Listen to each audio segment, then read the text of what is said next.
sitting now in Bhutan, and we are going to be talking about framing happiness to understand how we can make an impact in the world around happiness and well-being. Is just incredible. So thank you very much, Ed, for joining and for your precious time sharing all your wisdom. Luis, it's so good to be here with you. And it's also fun, and it makes me happy to be here with you. You in Bhutan, me here in Salt Lake City, Utah, in the United States. We both have mountains around us, I think, so it's similar in that sense, even though we're far away. So, Luis, I've been studying happiness for 37 years now. And when I got into it, it was a tiny little field. There was hardly anybody doing any research or work on happiness. And now it's grown up, it's exploded, it's a huge field. Thousands of studies, thousands of people working in it. And I think one of the things that may have happened, of course, the positive psychology movement came along and helped, and a variety of other things. And people in wealthy countries were getting more and more money, but not necessarily getting happier. And they were saying, gee, what else is besides money? But I also think that one of the things that really happened was that people really started to realize that happiness isn't just this hedonistic thing, but that sustainable happiness is much deeper. And I think that when that idea caught on, you know, we're not talking about just going to Disneyland. Going to Disneyland and having fun is fine. But we're talking about a much deeper form of happiness. And when that started to happen, then I think the movement really got going. So I think it's very important that we frame the discussion around definitions. So, and this is the overall goal of the whole World Happiness Virtual Hour, is that let's define, let's get together in order to understand what concepts are so we can build on them from a strategic point of view. Yeah, so when I got into what is happiness and well-being? Yeah, so when I got into the field, and there were a lot of skeptics, a lot of economists said, you can't even define happiness, you can't measure it. And so I spent the first 10 years showing that we could measure it and we could define it. And I said, well, here's the definition. It's people's appraisals and evaluations of their own lives. It's not what somebody else thinks of my life. I'm doing the right thing. It's how I think about my life and how I feel about my life. So the emotions I feel, when I feel positive emotions, it usually means things are going well.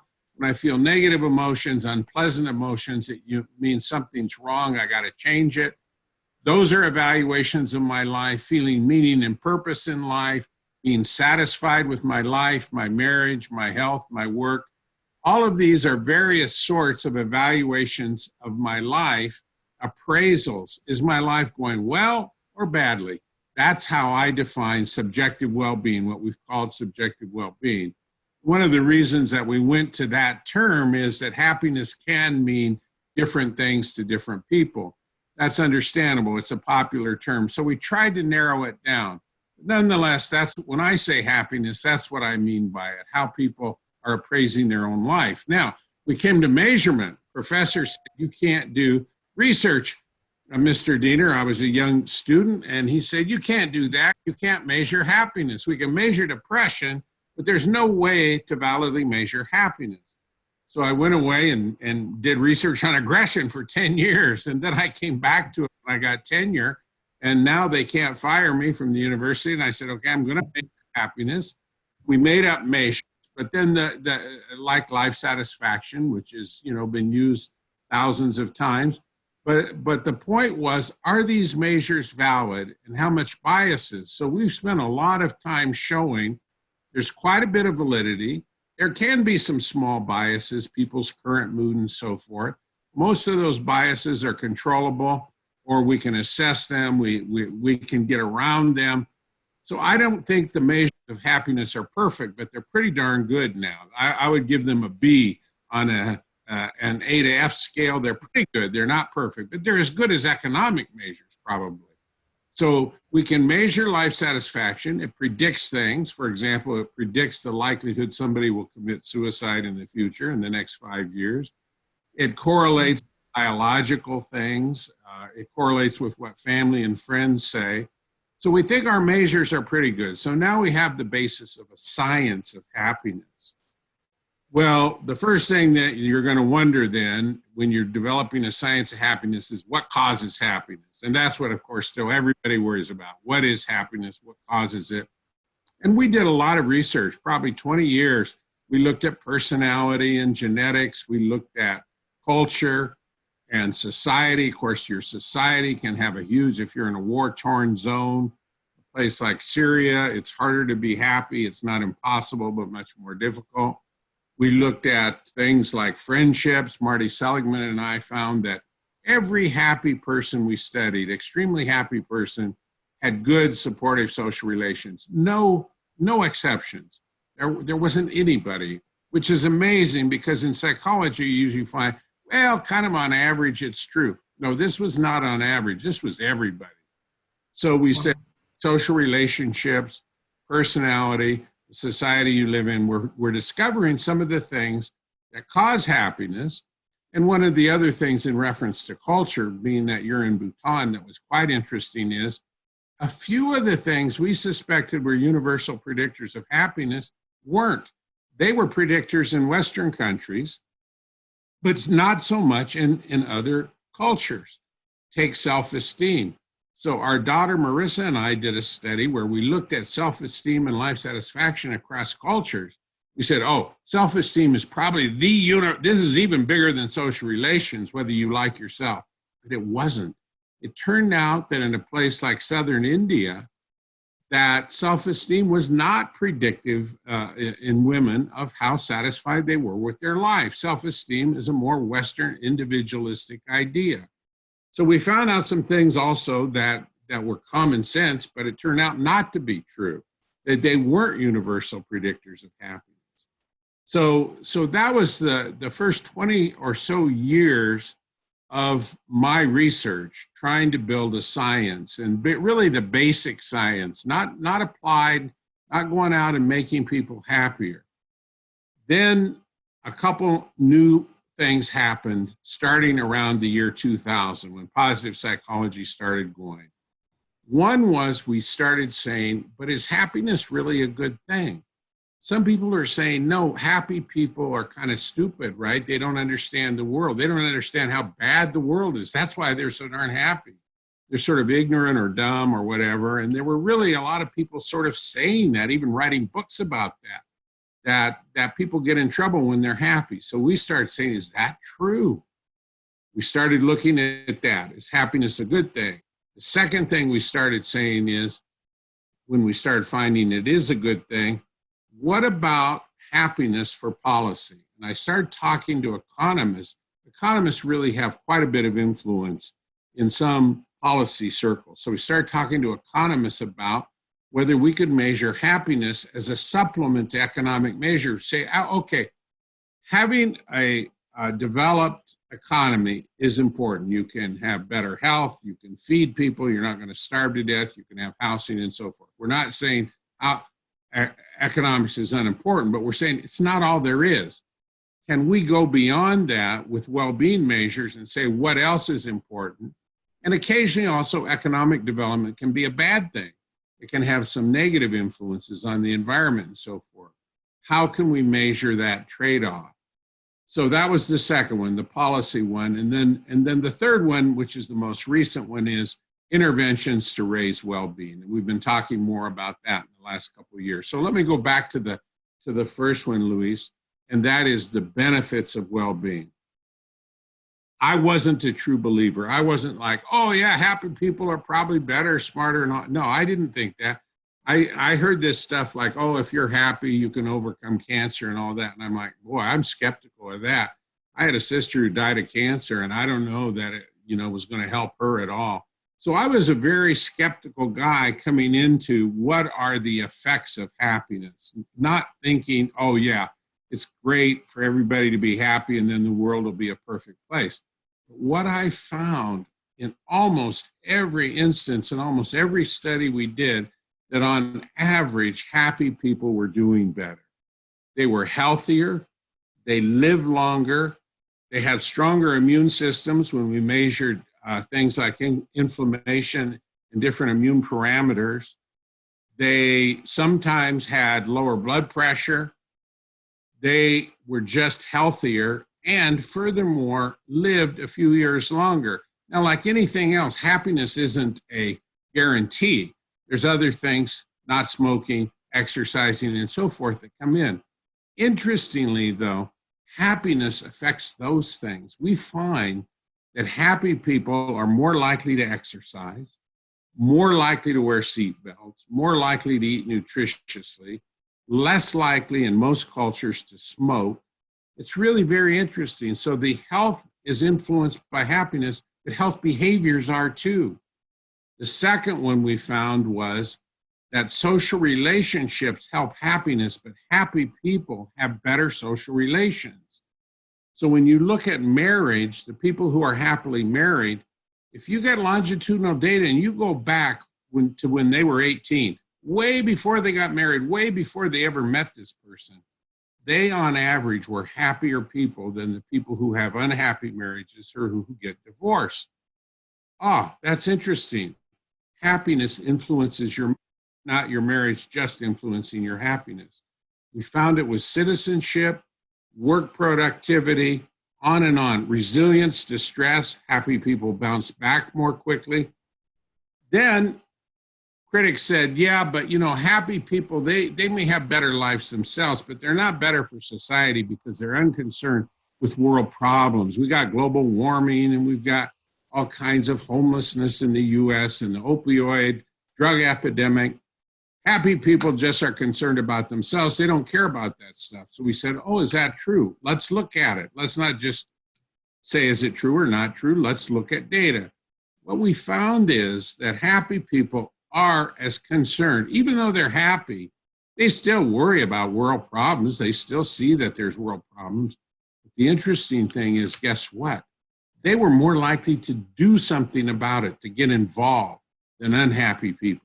Unhappy people worried about world problems a lot, homelessness or whatever in the United States, but they were less likely to volunteer, less likely to donate money, less likely to do things about those problems than happy people.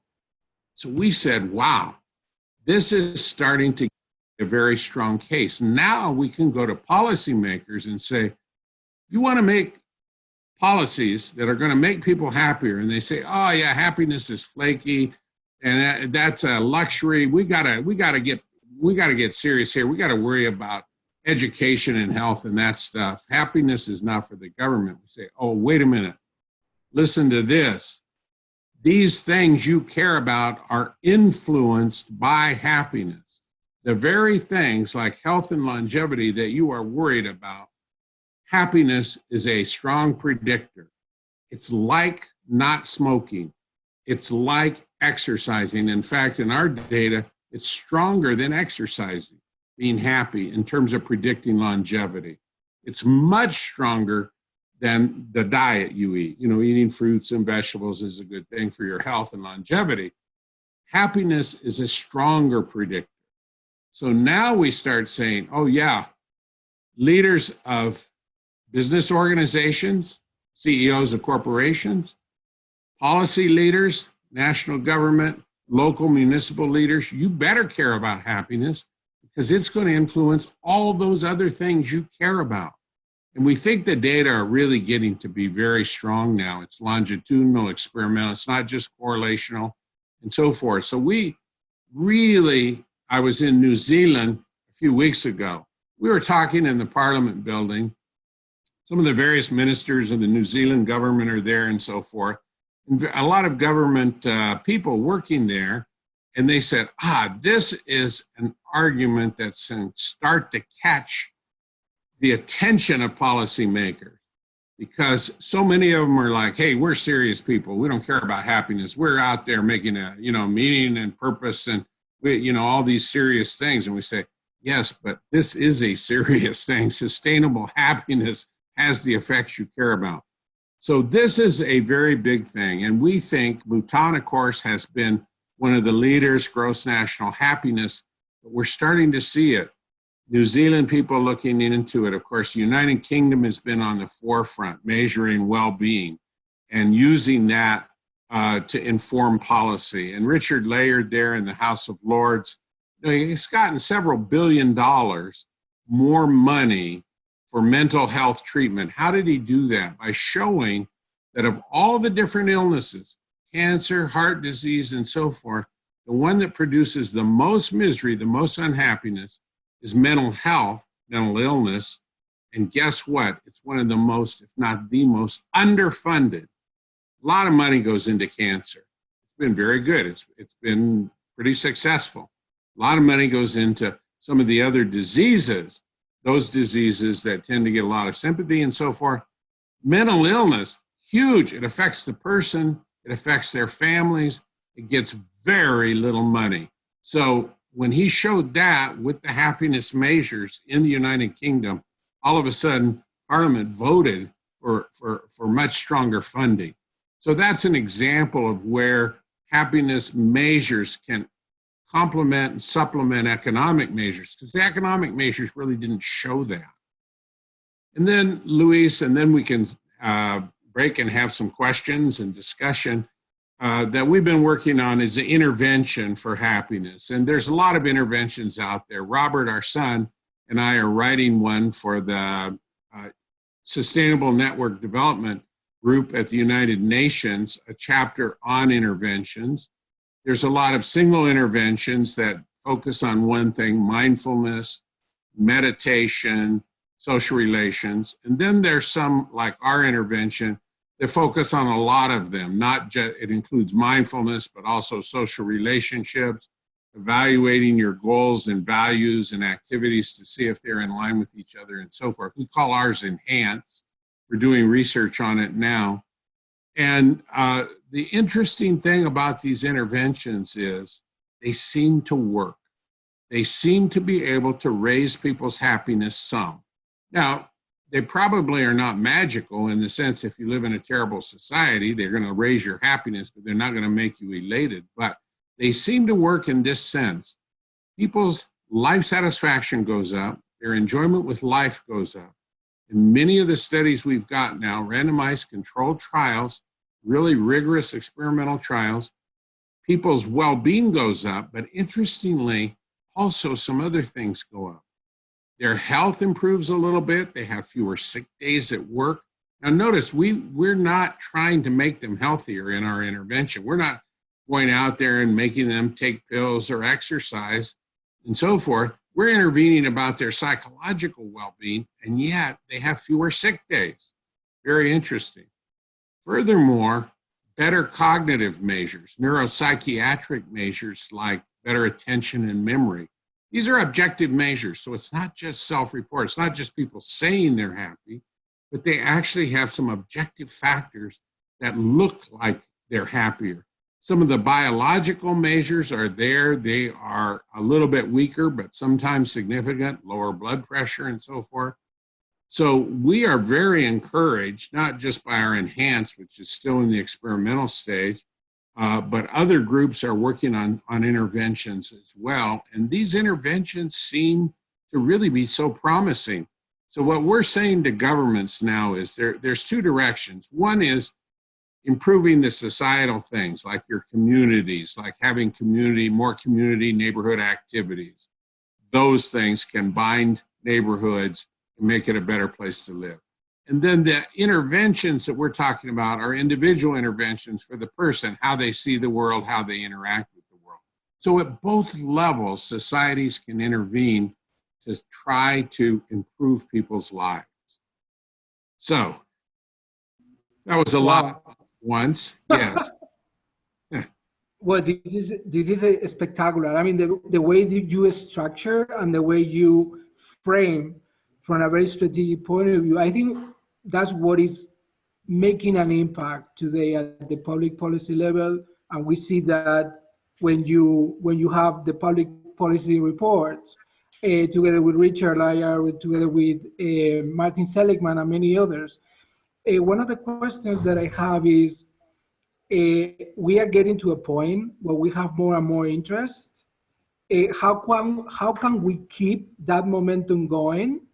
And what has to happen in order to get to a tipping point where this becomes exponential?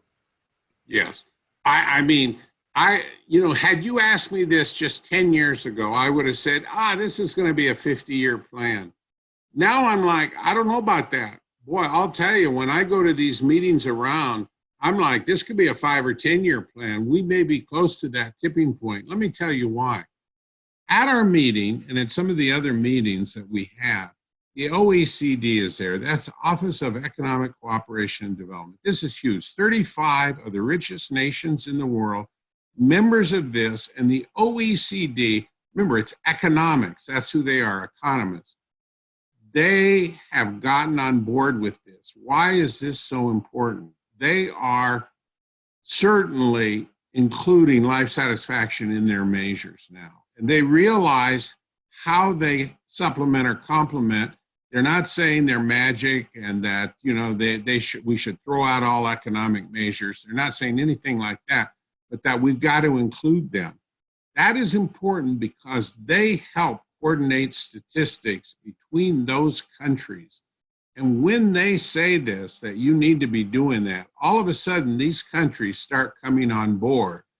And it's happening. In New Zealand, I mean, that's what they're saying. Geez, what should we be measuring? Who should it be? And I'm like, let's move past this idea of which country's the happiest. We get a lot of that in the news. Oh, Bhutan's happy. Oh, Sweden, Denmark, my gosh, Iceland, these are happy places, and these other places. This is not a competition between countries. This is not a rugby or soccer game. This is looking within your country and saying, where is it we can improve our country? Yes, we would like to be like Denmark and have high life satisfaction, but we're not worried about that right now. We are worried about which groups in our country are suffering and why, and which groups are thriving, and how we can bring those two together. For example, let's take the United States. If you looked at the United States as an outsider, or even as a citizen like me, you would say, gee, I think maybe the ghettos, maybe African American, just as what you see on the news, maybe that's the unhappy group, and we really got to help them. And certainly we got to help that group, there's no doubt. But when you look at the data, that's not the unhappiest group. The unhappiest group, Carol Graham at Brookings Institute in Washington, D.C. has shown, is actually poor white Americans, the people who live in Appalachia, the people who used to work in coal mines that are now closed, or in steel mills. That is an angry, unhappy group. Wow. All of a sudden we say, wow, there's another group there that maybe not many people have thought about or worried about. What's going on? How can we help that group? So it's an overlooked group. Similarly, there's things that the happiness measures bring attention to, the quality of air, for example. Bhutan, this is one place they've done very well, is protecting the environment. You look around the world and you'd be surprised, we know there's some places that have really very polluted environments, but not every place is doing good. And you see things like air pollution actually lower people's life satisfaction. So all of a sudden you start seeing not just which groups, where people have problems, what problems are really affecting their well-being and so forth. It's not always the problems you thought were the biggest problems. So this is the way that we can get some leverage. Now, in terms of the tipping point, I think we're really people going out and doing it. We've got a lot of people going out and helping individuals to be happier now. We've got life coaches, we've got business organizations, banks, and so forth for their own employees. Well, we have very little in the well-being movement, in especially an area like mine, psychology, going out to policy. See very little of that. The economists do it some. When we were in New Zealand at the Parliament building, it's mostly economists. It's not a bunch of psychologists or sociologists. It's surprising. So I would say for some more additional groups of people to get into the policy arena as well.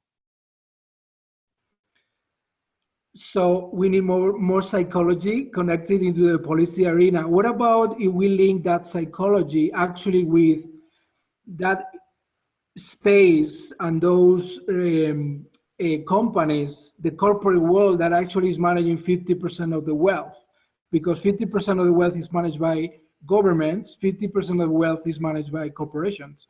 Do you see that more corporations, more business, taking happiness and well-being in a serious way could help into getting to that tipping point? I think it would be huge. What we see in the United States is a lot of stress about work. People are more successful than ever. People are making, on average, more money than ever. The middle class, at least, is doing very well, and yet huge amounts of stress. And here's an interesting thing. Look at Silicon Valley. This is the place in the U.S. that's probably one of the richest places in the world. You've got young people coming out of college starting with salaries that are unimaginable. Not only do they have very high salaries, they've got all these perks, that is extra things, benefits at work. They've got a five-star chef in the cafeteria. They've got a cleaners there. You don't have to take your clothes out. They clean your clothes. They have so many things there. And yet, when you look at the surveys, the workers are mostly unhappy. It's shocking. It's shocking. 19% say, I like my job. You've paid them so much. You've given them so much benefits. It shows that's not all. Why? They don't know the purpose of their job. They don't know the mission of their company. A lot of times they don't have friends at work, people that they trust and get along with. It's just shocking. But it shows you what can happen. Then you go to a country like Costa Rica, which is probably a fourth or a fifth as rich as the US in terms of per capita income. And people like their work there. This is very, very interesting. So we go to CEOs, we go to companies. And, you know, in the old days, I used to give talks, and some business leaders would say, we don't care if our workers are happy. They can be happy at their home. They can be happy when they're on their leisure time. At work, we want them to work hard. This is not the place to be happy. And I say, now you better want them to be happy, because if they're happy and love their work, they are going to be better workers. They are going to do the very thing you want, which is work harder and be more creative, more productive, and so forth. And I use myself as an example. I say, who do you want to hire? You want to hire Ed Diener. Why? It's not that Ed Diener is a super hard worker inherently. Maybe I am. But it's because I love my work that I work so hard. So I'm thinking about my work when I'm not at work. I'm thinking about my work when I'm taking a shower, about my research and so forth. If you get workers on board, and I'm not stressed out very much of the time, I'm doing it because I love it. If you get workers like that, so this is, I think, the direction of the future. And as we get more and more, let's say, complex jobs that require more decision-making, more latitude, more judgment, I think it becomes even more important that the workers love their work. So this is our message to CEOs. Not that you're just nice guys and you want to make your people happy. That is probably a worthwhile thing to make your workers happy. But you're also good businessmen who want to make, or businesswomen who want to make your workers happy, because they're going to be more productive. So this brings me to the last time we were together in San Luis, and you spoke about happiness as a virtue. It was so interesting to see a priest talking about intimacy, a philosopher talking about wisdom, and a psychologist talking about happiness as the ultimate goal. But actually now sitting here in Bhutan and talking us about gross national happiness, one of the ideas that I brought here is that how do we bring gross national happiness to gross global happiness? So if we connect that gross global happiness with your virtue, with happiness as a virtue, I think that could be magnificent for everybody. What is happiness as a virtue? Yes, I think that would be wonderful. And of course, Bhutan and the United Arab Emirates and New Zealand, some fairly small countries, are actually sometimes the leaders here, which is very, very interesting, that they can actually, as Bhutan has, take a leadership role in sort of spreading this word out there. The definition that you gave in San Luis of happiness as a virtue, how can we elaborate a bit more on that? Because I think the way you frame it was very impactful. So how can you define happiness as a virtue? So a philosopher would say, wait, happiness is a virtue. No, wait, Aristotle talked about virtue and all this. Happiness is hedonism. It's the opposite of virtue. In fact, some people think to be happy means to be not virtuous because they think of this wild, crazy stuff. And of course, none of that is sustainable happiness. I said, in fact, and this boggled their mind, maybe happiness is a cardinal virtue, a core virtue, one of the essential virtues, because it is a virtue that leads to other virtues. It is a virtue that makes people better citizens. For example, at work, happy people are a little more productive, but what happy people are at work is way better citizens. They help other workers more. They don't steal from the workplace as much. They don't take unnecessary sick days. They're positive about the company. They are very good citizens. In some studies, they volunteer more, they donate more money to help other people and so forth. So all of a sudden, these are virtuous behaviors caused by this cardinal one. They take better care of their health. They take, and here's a very interesting one. Happy people have social support, but happy people are the social supporters. They are the ones who are more likely to give support, compassion, help to other people. So this is why I say happiness is a virtue. Now, one of the topics that always comes up is, well, what about these people who just get happy by taking drugs or running around having sex with everybody and all this stuff? And I'm like, this is, of course, not sustainable happiness. This short-term hedonism is not going to work for too long. You are going to get in trouble. I mean, we just see drug addiction is not the long-range way to be happy. And yet people who are really involved with their family, their friends, love what they do, have meaning and purpose in life, those are the people long-term. It doesn't mean they're happy every minute, but in the long run, on average, those are the people who have sustainable happiness. So this is why we talk about it as a virtue. So, well, I think what you've done for humankind is just unrivalable. It's just spectacular. How can we help from different spaces, from different stakeholders to keep going and make happiness a virtue and grow global happiness being a guiding principle for governments, for institutions, for corporations? What is your recommendation? What is your call to action to as many people as possible? So the call to action is that each one of us in our own realm. So people want me to go out and go to Washington D.C.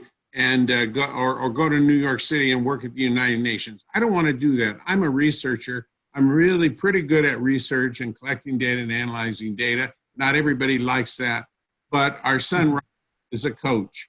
Our daughter, Mary Beth, and my wife are clinical psychologists. So each in their own realm. You take an idea like an area like clinical psychology, all of a sudden you start bringing in more positive things into clinical psych, not just getting rid of the negatives, but behavioral activation, bringing in more enjoyment of life and so forth for depressed people.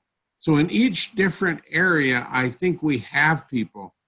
Some people say, Diener, you got to get involved in this other thing over here. And I'm like, well, wait, they're specialists who that's what they love. You love that.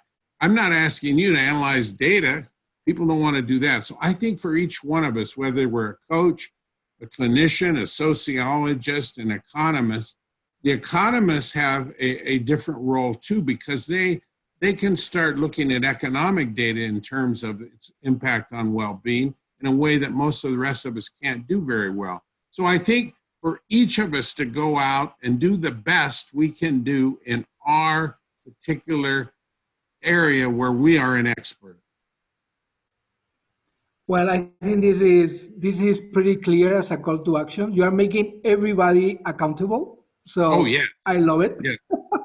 I think that not just accountable, but that it's not only that you got to do it, but it can be fun to do and enjoyable to do.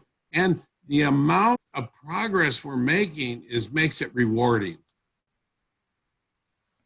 I love it. Well, in that case, my personal contribution is to create awareness and bring all these super minds together and multiply whatever we can do together in the future. So count me for that. Thank you so much for your wonderful work, Luis, in this area. Yes. Thank you. Well, this was wonderful. I'm really thankful for your wisdom. Keep it very light and very upscale as you are now. Keep doing the research and crunching the numbers. We need that. And thank you so much for your time. And I will see you very soon somewhere. Thank you, Luis. Bye-bye.